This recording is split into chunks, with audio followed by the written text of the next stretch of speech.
If you thought the blade was the top option for damage in update 50, think again. The Stamina Necromancer has quietly become one of the strongest damage dealers in the entire game. It matches the blade's incredible single target damage, and it absolutely dominates every other option in AoE. Oh my god. And if you're like me and you missed the classic Corpseburster playstyle that so many players loved, it's back and it's stronger than ever. Let's break down the new king of PvE, the Stam Crow. To start the guide, let's break down how the Crow uses the new class mastery system and why it's become meta in update 50. By keeping all 3 of your class skill trees, you gain access to 5 additional passive options, though you can only select 2 at a time. For this build, we're taking Cycle Unending and Nothing Wasted. Both of these are relatively straightforward. Cycle Unending simply increases your damage done by 1% for every 1% more health that you have over your target. For PvE, this caps out at 25%, so once your target is at 75, you will benefit from the max value of this passive while you are at 100. Nothing Wasted builds on our corpse consumption passive. Rather than generating 10 ult once every 16 seconds whenever we consume a corpse, this passive will now also grant us 2% max health and weapon and spell damage whenever we consume a corpse, stacking up to 10 times. And this component is with no cooldown. This passive becomes very interesting to try to play around in raid, especially in fights with downtime like Dragons and Sunspire. Even in phases where we have nothing to hit, we'll want to manipulate Archer, for example, to create corpses for us to keep this passive active in at max stacks. With that out of the way, let's talk about the basic build information, starting with race. And honestly, this plays a pretty small role in your overall damage, so don't stress too much about it. Now that said, I'd either recommend Dark Elf or Khajiit. If you want the strongest option for parsing and optimized rating, Dark Elf will be your best choice. Khajiit is the option that I tend to recommend more for newer players thanks to the crit damage bonus, which gains value in solo content, 4-man groups, in casual raid environments where buffs are less consistently optimized. For newer players especially, Khajiit can be an excellent choice. For your Mundus Stone, I strongly recommend running the Thief for crit chance. Now you can technically make arguments for the Shadow for crit damage or the Lover for penetration in certain optimized setups, but those get very complicated quickly, and if they're not configured correctly, the damage loss can be substantial. So in 95% of situations, the Thief will be the best option. For attributes, we're putting everything into Stamina. Keeping all of your points into one resource gives you the strongest damage scaling, while splitting them just lowers your damage. For food, we have a couple of solid options. Most of the time, I recommend Blue Max Stam and Max Health food. It gives almost as much damage as the top option, but adds a huge chunk of health, which makes staying alive a lot easier. If you really want to push damage though, Green Max Stam food technically gives the most, but it's only about 1k more stamina, which is a marginal damage gain. Now for the sake of progression, I usually suggest running Bistat food because the trade-off in damage is so small. But since the Crow gets so much extra health through this new passive and through Banner as well, you can get away with green food and content pretty easily if you choose. For potions, nobody is going to want to hear it, but heroism pots are the strongest option for damage. They are incredibly expensive to craft though, requiring Dragon Room, Dragon's Blood, and Columbine. So if you would rather not spend your precious gold on a marginal DPS increase, run Tri-Stat potions for the sake of your sustain. You can craft Tri-Stat pots by combining Columbine, Bugloss, and Mountain Flower. For our traits and enchants, we'll be running 1 Nern and 1 Charge Dagger on the front bar, 1 with a Flame enchant and 1 with a Poison enchant. On the back bar, we're using an Infused Greatsword with a Weapon damage enchant. For our body pieces, all of them should be Divines with max stamina enchants, and our jewelry should be Bloodthirsty with weapon damage enchants. And finally, champion points. In the blue tree, I recommend running Master at Arms, Biting Aura, Backstabber, and Exploiter. Backstabber is necessary in solo situations like parsing to reach our crit damage cap with no class passives to assist in doing so. But in a well-optimized comp, you should be able to replace this with Wrathful Strikes if there are enough sources of crit damage. In the red tree, this is really up to preference, but I almost always prefer Boundless Vitality, Expert Evasion, Celerity, and Rejuvenation. In my opinion, getting out of danger is easier when you can move faster, hence Celerity. Roll Dodge can save you from 95% of mechanics in the game, so having a free one is always clutch, and Boundless Vitality is simply a little stronger than something like Fortified. Now that the foundation's set, it's time for the part that most people care about, the gear. Any patch where we have an insane amount of weapon and spell damage means that proc sets are going to be meta. The 2 strongest proc sets, meaning sets that deal damage based on a certain proc condition, are Null Arca and Corpseburster. From Lucent Citadel, Null Arca serves as our trial set and therefore our source of Minor Slayer. Its proc condition is extremely simple. Whenever we deal critical damage 3 times, the set procs. Now this proc operates on a very short cooldown, so it's activating very often. While this set is very strong, there is no other set in the game as unique and as powerful as Corpseburster. Consuming a corpse causes it to explode, dealing a massive tick of damage worth up to 95k, dealing its damage in a small 5-meter AoE radius. Any target hit is also applied with the Diseased status effect, dealing additional damage over time, as well as minor breach. This makes Corpseburster a solid source of one of the most important pen debuffs in the game. As a massively important note, Corpseburster's damage is increased by 10% for each Gravelord ability slotted, and this component massively influences our bar setup. We pair these sets with the Huntsman War Mask for its 20% damage increase, the Maelstrom Greatsword to boost our direct damage by 12%, and a single piece of a monster set that provides critical chance, such as Slimecraw or Zon. Now, in terms of alternate set options, we have quite a few choices for the Crow. First, understand that the Crow is by far the best option in the game for AoE damage right now. And second, it's the strongest AoE spec in the game in its pure single target form. Now, we do have quite a few options if we'd like to increase that AoE damage even further, but it's usually not going to be necessary. So Corpseburster is an absolute non-negotiable. You have to have this set for the build to work in update 50. But we can replace Null Arca with other really strong AoE sets like Whirl of Depths, Caspian, or even a classic Azure Blight. The Crow is so dot heavy that it's one of the few classes in the game that can run Azure optimally. As a general rule, you only want one Azure Blight in group, and it needs to be for longer AoE intensive fights. Think Reef Guardian or Boss A. Finally, if you're having a hard time getting one of these trial sets, you can craft a set of Tideborn and still have great success with the build. Now that we've covered the setup, let's finish the build by looking at our skills. Every ability in this toolkit serves a specific purpose, and understanding why we've chosen this specific combination of abilities is essential for understanding the rotation. So starting on the front bar with a rotation and class defining ability, Blighted Blastbones. This is both the strongest ability and our single strongest source of damage on the CMX. When cast, you summon a skeleton that will lunge toward your target 2.5 seconds later, dealing up to 127k damage per tick. Because it takes 2.5 seconds to land, we can cast the ability as quickly as once every 3 seconds, and this creates a pattern. We'll cast Blastbones once every 3 skills, and it causes the rotation to feel something like Blastbones,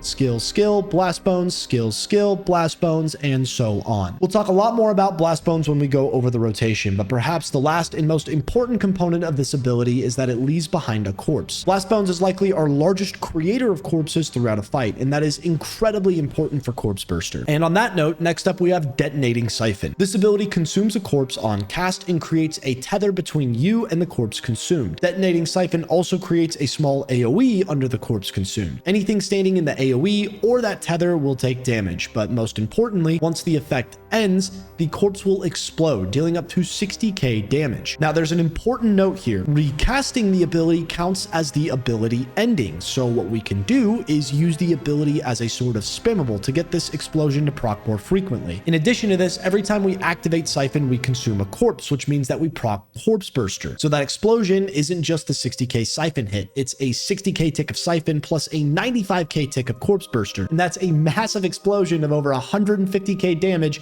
every time we activate Siphon. If that weren't enough, Siphon is absolutely free to cast and only drains a small amount of stamina over time for its 20-second AoE component while active. And we're not finished yet. Siphon also acts as our source of major prophecy and savagery, our major crit chance buffs. And finally, while it's slotted, your damage done is increased by 3%. It is by far the most important ability in the entire Necro toolkit. And for all of these reasons, we want to be casting Siphon as often as possible, which we can only achieve by creating as many corpses as possible. We do this with a few abilities. Blastbones we've already discussed, but maybe the next most important one is Venom Skull. Siphon is our primary spammable, but when we have no corpses to consume, we use Venom Skull as a filler. Now, if you're producing corpses properly, you'll be sitting on empowered versions of this ability, and the tooltip reads every third cast of the ability deals 50% increased damage and creates a corpse. But this tooltip is misleading. Whenever we cast 2 Gravelord abilities, you'll see Skull light up, and that third cast is what is technically the empowered proc that the tooltip is referring to. So basically, whenever Skull is lit up, that should be an indicator that you have a corpse ready if needed. We only hit Venom Skull if we have no corpses available for Siphon. As a note, a popular alternative is Ghostly Embrace, and this can be quite a bit stronger in fights where bosses have massive hitboxes, specifically something like Teleria. Ghostly Embrace throws 3 AoEs, the first of which applies chilled, the second of which deals a decent amount of damage over time, and the third which creates a corpse if an enemy was hit. If you can get all 3 rings to hit, Ghostly Embrace is stronger than Venom Skull. One of our final corpse creating abilities, Banner Bearer. We take the Physical Focus, the Class Flourish signature, and the Intellect and Endurance affix scripts. The class mastery here is insane. Every Every 3 seconds, your health, mag, and stam is increased by 2% for 10 seconds for each corpse within 12 meters, up to 10 times. The extra survivability from the added health is great, but getting a 10% increase in stamina from a single ability is such a massive DPS increase. Even better, if no corpses are around, we create a corpse instead, further fueling our Corpseburster siphon spam. With Banner Bearer being a meta ability on the Crow, it will likely fall on the Crow to provide its essential group buffs. The focus script will increase a certain damage type for your group, and the two most common scripts that you'll run are physical, which increases martial damage by 6%. This is particularly good if your comp mixes meta Crows and Nightblades, or the shock script, which increases direct damage by 6%. Particularly good if you have more Magicka-based classes like Plars, Sorks, DKs, or Arcs in group. On the Crow and for parsing, physical will be the best. Regarding our affix script, when we're parsing, the minor recovery scripts are incredibly helpful, but in content, we're probably going to want to run either Courage in optimized comps or the Heroism script in unoptimized comps. Our final front bar ability is Avid Boneyard. This is one of the most valuable abilities in the entire Necro toolkit. On its own, Boneyard is worth about 7.3k DPS as an AoE, and it adds another 2 to 3k DPS through the Grave Robber synergy. Anything in the AoE will also be afflicted with minor vulnerability, and minor vuln in particular has very few AoE sources, so including an AoE source of it through Boneyard is extremely helpful for group DPS. Boneyard also procs Corpseburster because this ability can consume a corpse to deal 30% increased damage, and this does add a little bit of complexity to the rotation. We can look to see if Siphon is lit up to know whether or not we have a corpse available to consume, and if so, we should make a habit of reapplying Boneyard before Siphon. If you hit Siphon first and then accidentally take the only corpse available, you lose the 30% damage increase or have to delay your reapplication of Boneyard, both of which are damage losses. We'll dive more into this in the rotation section, but the last main note for this ability is that in raid, you should run the other morph Unnerving Boneyard, which also applies the most important pen debuff in the game, Major Breach, in an AoE radius. The trade-off is just personal DPS. Instead of you getting the Grave Robber synergy, an ally can activate it. Perfectly fine in raid environments, but a DPS loss on the parse dummy. Now for our ultimate of choice, on the front bar, Flawless Dawnbreaker. We mainly run this ability for the Fighters Guild passive Slayer, which increases weapon and spell damage by 3% per Fighters Guild ability slotted. We will rarely cast this ult, but if you get to the end of a fight and know that you won't get your more expensive primary ult back, you can use Dawnbreaker for a bit of a damage boost in the execute phase of a fight. Moving on to our back bar, starting with Stampede. This ability is a respectable dot on its own, but its real value comes from proccing our Maelstrom Greatsword buff. When we cast Stampede with the VMA Greatsword equipped, we gain a 12% increase to all direct damage sources, which make up the vast majority of the Crow's toolkit. Stampede grants this buff for 18 seconds, even though the ability itself only lasts 15, so while we generally want to reapply it as close to expiration as possible, this is one of the easier dots to delay briefly if needed, though this should be a pretty rare instance. Carve is a skill in the setup whose role is almost entirely tied to its value as a damage over time effect. We like Carve because of its extremely long duration. Its actual DPS output is fairly comparable to something like Scalding Rune, but because Carve lasts significantly longer, we spend fewer casts maintaining it over the course of an entire fight. That matters a lot because every cast we save on a dot is another cast that we can instead use on our Spammable and Corpseburster. So even if another dot may appear equal or even slightly stronger on paper, Carve often results in more net damage overall simply because of the extra spams that we end up getting. Next up, Barb Trap is basically a Swiss Army knife of utility. Beyond being a strong source of DPS through both its upfront hit and damage over time components, Trap also gives us access to hemorrhaging, arguably the strongest status effect in the game and one of the few reliable ways to consistently proc it. On top of its already strong damage contribution, Barb Trap also serves as our primary source of minor force, which is an essential crit damage buff. Next up, Skeletal Archer is a unique and strong single target dot for the Crow. This ability is borderline necessary in solo situations because it provides major sorcery and brutality, our major weapon and spell damage buffs. Unless we get this buff through pots or a scribed skill, we'll need it on our own. On the dummy and in raids though, these buffs should be provided through the DK ability Igneous Weapons, but pay attention, if that ability is not in the group, you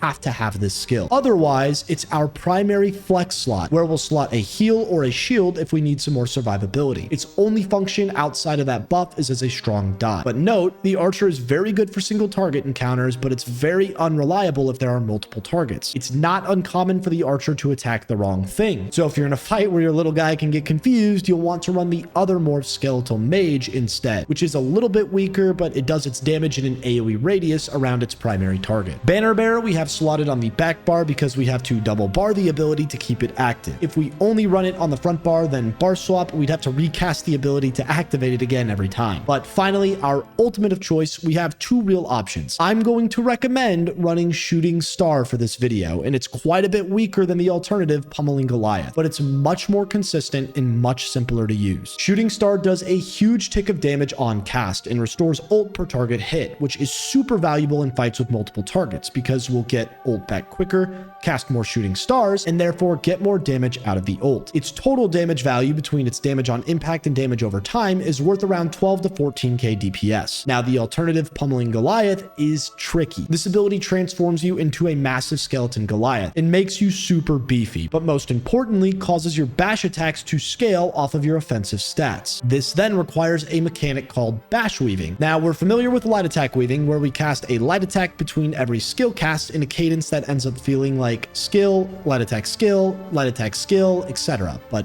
bash weaving adds a bash cancel to the end of the skill cast, creating a cadence that feels like skill bash, light attack skill bash, light attack skill bash, and so on. Doing this will cause you to get about 13k DPS in bashes during your transformation. Now, the tech is what we are now calling double bash weaving. You can place 2 bashes in the 1 second global cooldown window and still hit an ability on that 1 second cooldown without losing any weave speed. It ends up feeling something like skill bash bash, light attack skill bash bash, light attack skill bash bash, and so on. Truthfully, it's not near as tricky as it sounds with a keyboard and mouse. I kid you not, I sat there for maybe a half hour trying to figure out how to do it on a controller, and it's possible, but it's extremely tough. Now, I got it in about 5 minutes of trying to do it on keyboard and mouse. If you do it correctly, your weave should be unaffected, and you can get 26k DPS out of the ult. Now, don't panic. The amount of content we're using the Goliath will actually be the most optimal play, even if your double bash weaving is very few and far between. If you want to learn how to double bash weave for this parse, I'm breaking that down in the dynamic version of the Crow that I'm covering for free on my new coaching platform, Metafy. But for the sake of this video, which is meant to be a more digestible and universal approach to the Crow, especially because of the difficulty involved on controller, we're going to slot Shooting Star, ignore this mechanic, and still do a ton of damage. Now that we've covered the setup, let's talk about the gameplay, because the reality is that the Crow isn't a class where you can simply copy a build and expect it to perform. To get the most out of this setup, you need to understand why the rotation is structured the way it is. The crux of this class is corpse generation and consumption. Our damage is largely determined by how many times we can proc Corpseburster. Corpseburster procs when we consume a corpse. Our 2 skills that consume corpses on this build are Detonating Siphon and Boneyard. Now, we can cast Boneyard without consuming a corpse, but we lose out on quite a bit of DPS if we do that, so we always should cast it when a corpse is available. Our abilities that create corpses in this setup are Blastbones, Venom Skull or Ghostly Embrace, Banner, and Skeletal Archer. The best way to track your corpses, that is to know if one is available for consumption or not, is to look at Detonating Siphon. If it's lit up, there's a corpse available, and that means that we can cast Siphon or Boneyard. Now, as a side note, this can get a little buggy sometimes, so if you cast Siphon and nothing happens, don't sit there with your dick in your hand trying to cast Siphon again. There's nothing there. Hit a skull instead and then crash out on Zos code. This is the way of the Crow. Our entire rotation is built in cadences of 3 surrounding Blastbones. We always cast Blastbones, skill, skill, Blastbones, skill, skill, and so on. Because we are casting Blastbones once every 3 skills, one of those 2 filler slots can always involve a corpse consuming ability. So for example, we will always be able to cast Blastbones, Siphon, skill, Blastbones, Siphon, skill, or Blastbones, Boneyard, skill. Now that second filler slot, especially when all of our dots are rolling, will always be either Siphon if we have a corpse, Skull when we don't have a corpse, or a dot if anything needs reapplied, not including Boneyard. Because Boneyard gets that 30% damage increase, we want to cast it when we know we have a corpse, which is always right after a fresh Blastbones recast. So Boneyard will always get cast in that first slot no matter what. Beyond our skill rotation interaction, much of the Crow's damage is based on this corpse system passively. The Crow gets a ton of sustain help through corpses. The Death Gleaning passive restores 666 mag and stam whenever an enemy dies within 28 meters of you while in combat. Reusable parts decreases the cost of your next Blastbones or Archer whenever one dies. An Undead Confederate increases your health, mag, and stam recovery by 155 whenever you have a Blastbones or Archer active. In terms of damage, corpse consumption generates 10 ultimate whenever we consume a corpse, up to once every 16 seconds, but more importantly, gets ramped up by running the class mastery Nothing Wasted. When running this mastery, corpse consumption also grants a stack of Nothing Wasted with no cooldown for 15 seconds, increasing max health, and weapon and spell damage by 2%, stacking up to 10 times. This is a buff that we'll want to actively track in fights where we might have downtime. On a fight like Yolmicrin, for example, the dragon has a 20-second phase where he flies into the air and where you might not be doing damage. You still want to be creating and consuming corpses to keep up all 10 stacks of nothing wasted, so that you start with max stacks when the dragon lands. You can do this by casting Blastbones on any active target to then create a corpse to cast Siphon off of. You can cast Siphon on any of the flame Atros when they die, but more cleverly, I like to use my Archer. If you recast your Archer while in combat under 12 seconds, it will create a corpse. So when Yoln flies into the air, I'll cast my Archer. Then I'll try to make sure I get a Siphon reapplication on either a corpse left under the old dragon spot or on a flame Atro that we recently killed just before the room blows up. Then when the Archer reaches 10 to 11 seconds, I will force the Archer to a location under the dragon's landing point and recast it to kill it and create a corpse. Then at 3 seconds, I pre-buff Archer, Boneyard on the corpse that I killed Archer off of to reapply my nothing wasted stacks and to get Boneyard's damage increase, Colo, then Parse. Building and consuming corpses on the crow never stops. Now our other class mastery, Cycle and Ending, upgrades reusable parts, which decreases the cost of our next Blastbones or Archer once they die, to now also increase our damage done by up to 25% based on how much more health we have than our target. And this is just one of 2 passives that makes the crows execute so incredibly strong. Death Knell increases our critical strike chance against enemies under 33% by 20%, giving us an incredibly strong and immediate damage increase once a target reaches that health threshold. Finally, some niche passives to be aware of. Dismember increases our penetration by 3271 whenever we have a Gravelord ability active, i.e. Boneyard or Siphon. And Rapid Rot increases our damage done with damage over time abilities by 10%, a staple of one of the strongest dot-based DPS specs in the game still to date. Now that we understand the niche gameplay elements to the Necromancer,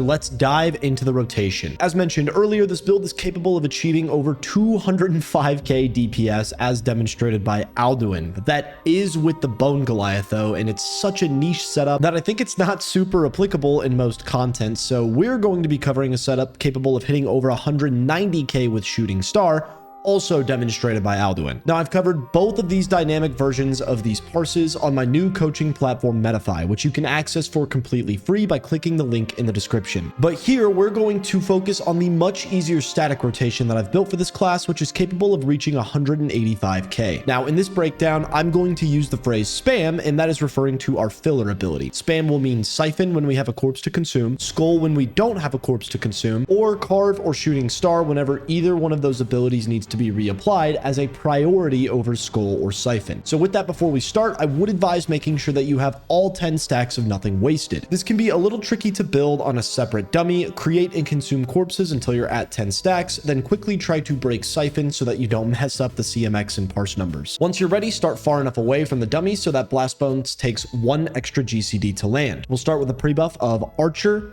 Blastbones, then run up to the dummy and throw Trap and Shooting Star, followed by our Bash for Huntsman, signaling the opening of the parse. That opening goes Stampede, Blastbones, Boneyard, Carve, Blastbones, spam 2 times, Blastbones, spam 2 times, Blastbones, Boneyard, spam, Blastbones, Carve, spam. Then we will start the actual rotation, which we will repeat until the dummy dies. That rotation goes Blastbones, Archer, Trap, Blastbones, Boneyard, Stampede, Blastbones, spam 2 times, Blastbones, spam 2 times, Blastbones, Boneyard, spam, Blastbones, spam 2 times, Blastbones, spam 2 times, and repeat. As mentioned, we have to make sure that we reapply Carve right before it expires, and I do so successfully by only casting it when it's assigned in the opener, and that sets it up to only need reapplied during a spammable cast throughout the fight. Same goes for Shooting Star here. If you're fast enough, you won't get enough time for another Dawnbreaker, so casting it as soon as it's ready isn't really that important. For the sake of simplicity, I casted Shooting Star in place of a spammable. Now we have some extra ult as a result, and you probably can squeak out a tad more damage by casting it 1 second before off balance, where you would then do either a 3-skill Blastbone sequence. In this case, it could be Blastbones, Boneyard, Shooting Star, Stampede, Blastbones, for example, or you could shift the rotation to cast Blastbones, Boneyard, Shooting Star, Blastbones, Stampede, spam,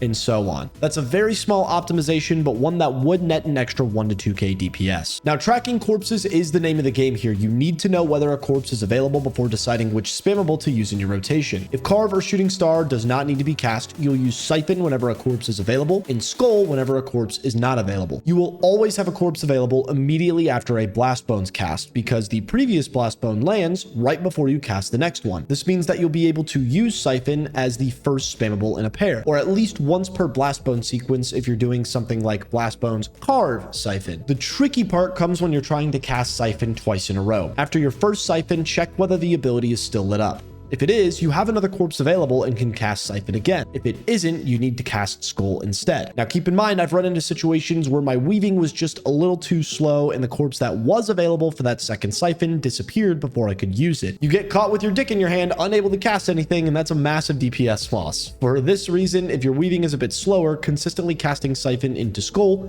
may actually be a better starting point while you get comfortable with the crow's slightly clunky weaving. It will cost you some damage, but it's a much more reliable way to learn the rotation before pushing for those extra Siphon casts. Finally, the crow rotation doesn't change much in Xe. I probably wouldn't reapply Archer or Carve below 10%, but I would keep everything else up. Stampede and Trap buff our damage, and Boneyard procs Corpseburster and is a short dot, so it's worth a bit more burst than any other standard dot. Below 5% though, I would only cast Blastbones and Siphon or Skull, and if you want to get real cute, you can make the last Blastbone cast at 2%, then get 3 Siphon procs in a row to finish the fight, and that'll jump your DPS up by like 2k right as the fight finishes. It's some cheesy bursts. But remember, understanding the basic build and rotation is only half the battle. The other half is understanding how to make adjustments to that build, and more importantly, the rotation in real content. Maintaining your rotation through mechanics, adapting your damage to real encounters, and keeping good time on target when things don't go according to plan are skills that every player has to develop to play the game at a high level. And beyond that, no build exists in a vacuum. Your damage is heavily influenced by the group around you, the buffs available to you, and the way that your raid composition is structured. If you'd like personalized feedback on your gameplay, builds, or raid performance, you can find me on Metafy. Otherwise, your next step is to check out the videos that will help you master these concepts. My series covering how damage dealing works in ESO and the meta raid comp for update 50 are videos that you should check out next.